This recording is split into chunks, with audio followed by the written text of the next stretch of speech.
bergila ni orang. Alah, banyak baju kat situ.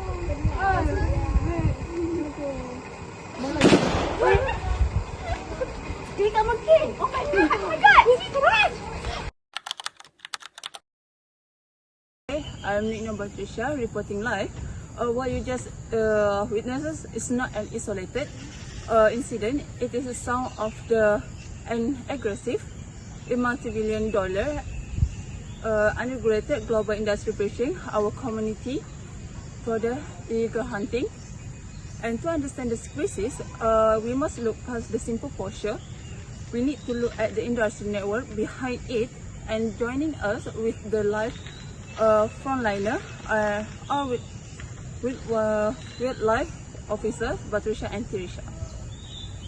Thank you both for joining us. Let's start with what you are seeing on the ground. Which species are the most frequently targeted in your jurisdiction and why it happened? Thank you, Nick, for the question. As for the question, Malaysian tigers, sun bears and pangolins are hunted heavily for this case. Sun bears and Malayan tigers are taken for their traditional medicine and for their luxury status, and then pangolins are taken for their skills. Their black market value are becoming astronomical. Okay, thank you for the answer to this question. Okay, next question? Where are the primary hotspots where these activities are detected, and how are these syndicates operating happening? So, the belum Temanggung Forest Complex and Taman Negara are perpetual targets. So, the dense border areas make it easy for international syndicates to slip in and out undetected. So, this is the highly organized, multi-million-dollar commercial enterprise. Okay, next we go to the industry metabolism and digital tactics. Okay, in the industry ecology, we look at the metabolism, how materials flow through a system, how have forces upgrade their logistic network to speed up the linear flow.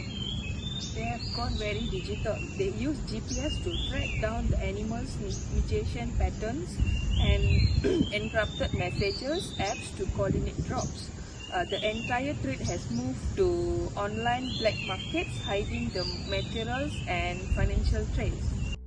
These syndicates have digitalized their entire supply chain mechanics by leveraging encrypted communication, GPS mapping, and cryptocurrency. They have decoupled the physical movement of wildlife from traditional banking system. This optimization creates a frictionless, borderless digital web that effectively conceals their metabolic trail, making tracking nearly impossible for local law enforcement. Okay, so they treat our forest like a free, unregulated warehouse. What is the environmental output of this broken pipeline? We are seeing this anti-forest syndrome. The trees are there, but then the ecosystem is dying. When you remove a top predator like the Malayan tiger, the herbivore population explodes. So they're overgrading the vegetation and the entire structure is collapsed. As you can see, Nick, what we are looking at is a highly predatory linear metabolism. The pipeline treats biodiversity as a raw material, extracting natural capital from our forests and accelerating it through black market. It is highly optimized commercial engines designed to strip local biomass for foreign economic gain, leaving the host ecosystem completely bankrupt. Okay, we go to next part. Overcoming the challenge and moving towards a solution. Okay, for Officer Patricia, it sounds incredibly daunting. What are the biggest challenges your personal face when conducting operation in the field?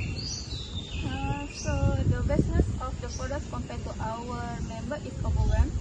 So we are talking about 6 officers patrolling 80,000 acres. Combine that with mud, rough terrain, and the threat of poachers armed with the automatic weapons. Okay. Apart from physical enforcement, what community approach are showing positive results to turn this linear destruction around us. Okay. So we are actively recruit the orang asli into community petrol units. So then they know the forest better than us. So by providing them with stable employment as protectors, we turn potential guides for poachers into our stronger allies. Why community-led intervention is so critical. As this system map demonstrated, illegal hunting is not just a localized wildlife issue, it is a global biosecurity threat. The linear pipeline begins with natural capital extraction, leading directly to forest structure collapse and empty forest syndrome. But the damage doesn't stop in the jungle, as this material moves through black market processing to the consumer endpoint. We see severe pathogens shedding. Unregulated wildlife trade force highly dangerous biological interactions, dramatically escalating the risk of zoonotic spillover and triggering the next global pandemic. Disrupted ecosystem eventually threaten human civilization itself. Thank you for the answer our question. Okay, the message from our experts is a clear.